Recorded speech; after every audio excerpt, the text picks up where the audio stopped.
Hello, welcome to TES. We know that you guys are really tensed about the upcoming NET exam. Don't worry, TES is here.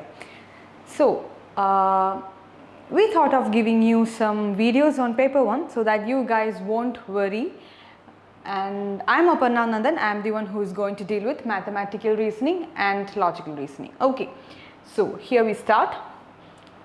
Before writing any competitive exam, it is important for you to know the syllabus. So this is the syllabus of paper 1, teaching aptitude, research aptitude, comprehension, communication, mathematical reasoning and aptitude, logical reasoning, data interpretation, information and communication technology, people development and environment, and higher education system. So these are the topics which we have to deal with in paper 1. Okay, so and another important thing you have to keep in your mind is the mark distribution.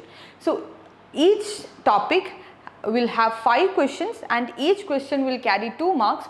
So each topic will have questions for 10 marks. Okay, so 50 questions for 100 marks. So this is how they said they will set the questions, but whether they are doing it is something else. So please prepare accordingly. Now, I'll tell you the topics I deal with. This HCF and LCM. Why HCF and LCM is some topics like in percentage or in fractions and so on. In some topics in maths you have to know HCF and LCM to do the problems, but if you don't know the concept it might be difficult. So I'll start with HCF and LCM, percentage, profit and loss, average, ratio and proportion, time, distance and speed, interest, calendar, clock, data interpretation. And in data interpretation you will have bar chart, pie chart, table chart and line chart. And in logical reasoning I'll be dealing with numerical and alphabetical series, direction, blood relation, seating arrangement and coding and decoding. So in these videos I won't be dealing with all these topics in details because it is not possible to explain all these things in detail in these small videos. So if you want, you will get all topics in detail in our course, in our online and offline courses. So you can contact us, and what I plan to do is I'll give you some random questions and I'll explain it. Okay, for some I'll give you some tips and tricks, and for others I'll explain it with using their conventional method. Okay, so let's start. And before that, don't be afraid of maths, because maths is fun. If you know the concept, clearly, you will be able to do the questions. You will be able to crack any questions. Okay, you will be able to solve any questions in your own method. So what is important is you have to know the concept and you have to understand what they are asking. So don't worry. And this is the first question. 3 different pieces of iron of varying lengths are given to a student, 48 cm, 96 cm, 72 cm respectively. He has to form rods of maximum length such that no iron waste is left. Find the maximum length of such rods. So this is the first question. So what I want to tell you is, whenever I give you a question, please pause the video and try to solve these questions by yourself, because what is important is you should know where you lack. So if you don't know how to solve the questions, what is that you don't know? You should know that. Okay, so first try to solve the question. Don't take more than 1 minute. Try to solve the questions, and after 1 minute please play the video again and hear my explanation. Okay, so in this question what you have to keep in mind is there are 3 different pieces. So these 3 different pieces are of this length, and you have to cut these iron rods into maximum length with no iron waste. Okay, and of maximum length. So that means no iron waste means you have to cut these 3 rods in such a way that it should be a factor of all these 3. So it should be a common factor of all these 3, and it should be of maximum length. That means you have to find out the HCF. Okay, so you have to find out the HCF here. Now let's find out the HCF. First you have to find out the prime factorization of 48. Okay, so 48 is 2, 24, 2, 12, 2, 6, 2, 3. So this is the prime factorization of 48. Let's write it again.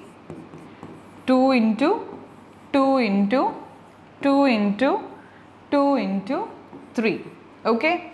Now next you have to find out the prime factorization of 96. 2, 48, 2, 24, 2, 12, 2, 6, 2, 3. So let's write it down here again.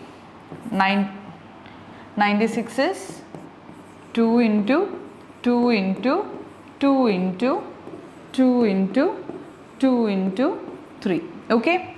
Now the next is 72. 2,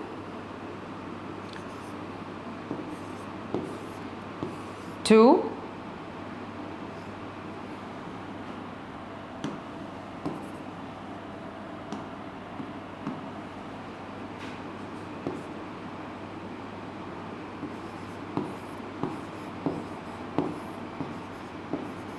'Okay, so when you write this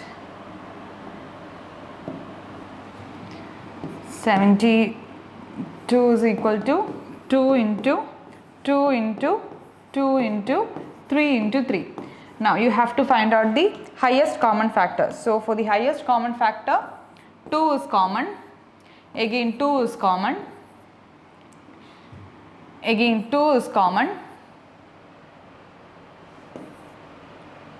Now 3 is also common, right? So the HCF will be 2 into 2 into 2 into 3. 2 into 2 into 2 is 8. 8 into 3 is 24. So 24 is our answer. Option C is our answer. I hope you get it. Okay. Now moving on to the next question.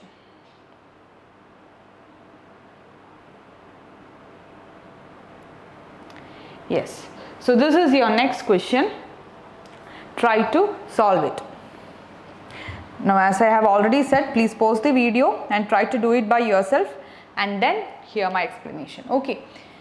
So what is, find the average of 243, 245, 250, 260 and 262. So average means sum of the observation divided by the number of observation, right? So sum of the observation is, add all this, 243 plus 245 plus 250 plus 260 and 262.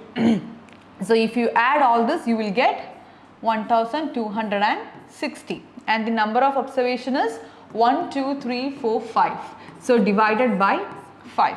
So in 12 you have 5 2 times, balance is 2. So in 26 you have 5 times, balance is 1. So in 10 you have 2 times. So 252 is the answer. Option C is the answer. Okay. So moving on to the next question.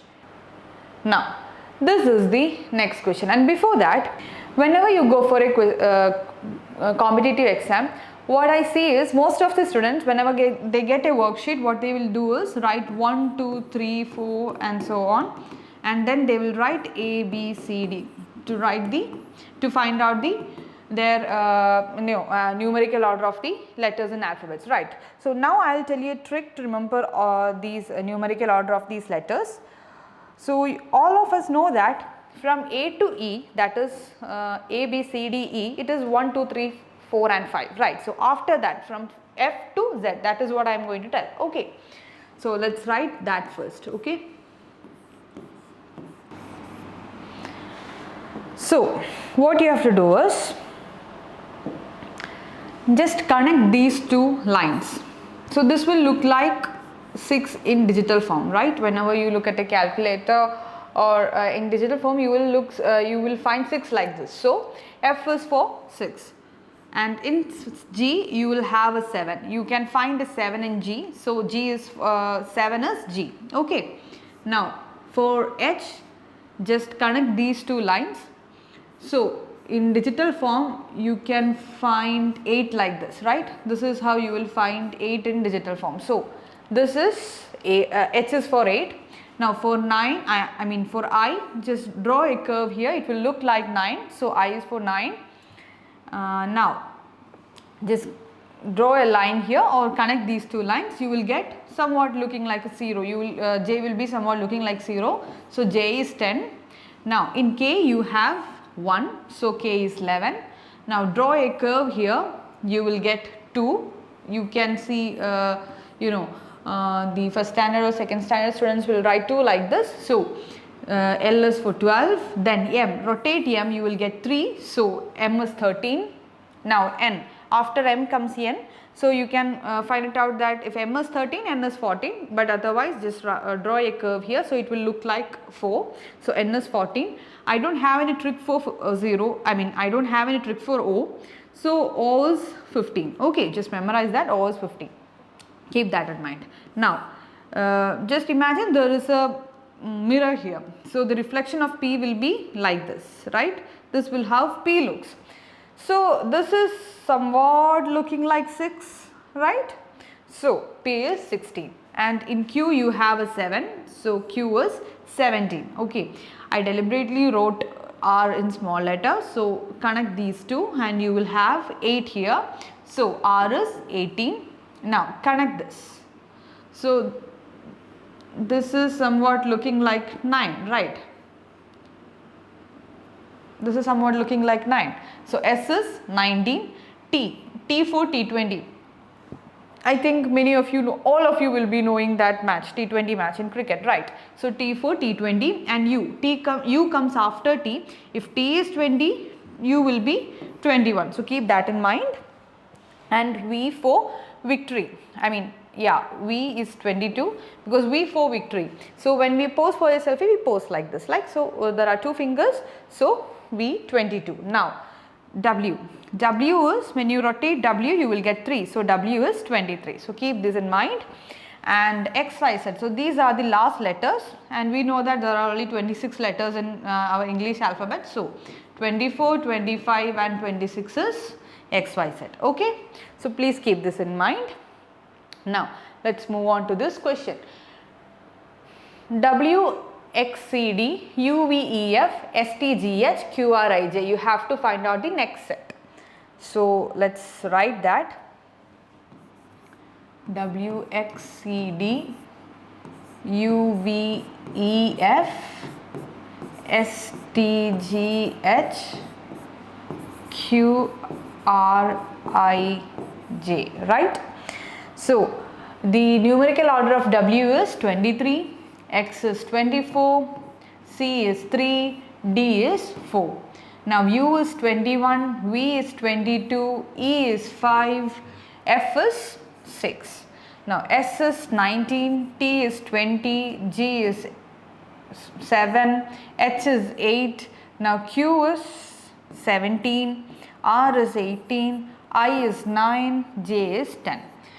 So, you can solve it in 2 methods. Like first one is just draw a line here, divide it into 2.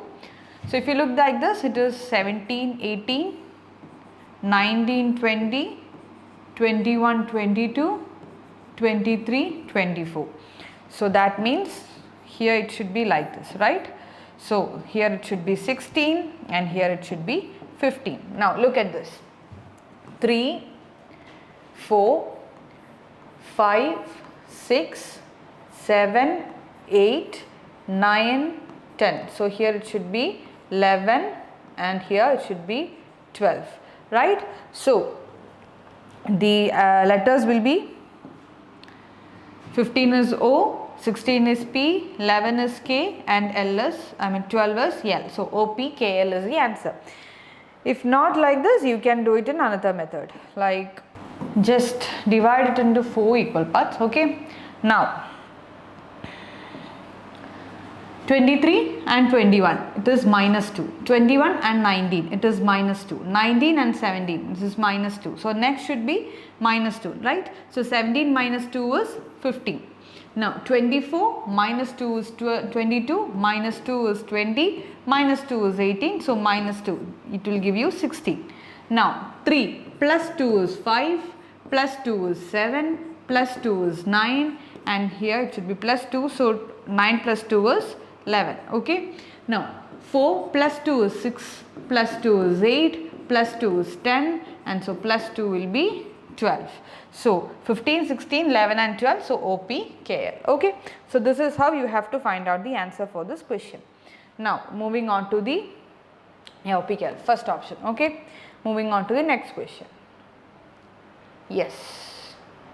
Please pause the video and then try it by yourself and then hear my explanation. Okay.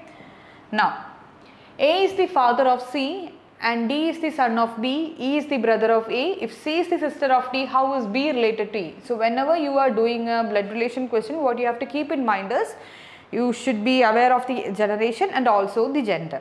Okay. So A is the father of C. So if this is A is the father of C. So here we can find out the gender of A. So A is male. So I am writing it as minus. If you want, you can write it as plus or square or triangle, whatever you want you can do, but I am just writing it as minus. Okay. So A is the father of C and D is the son of B. There is no connection with A and C. So just move on to the next statement. E is the brother of A.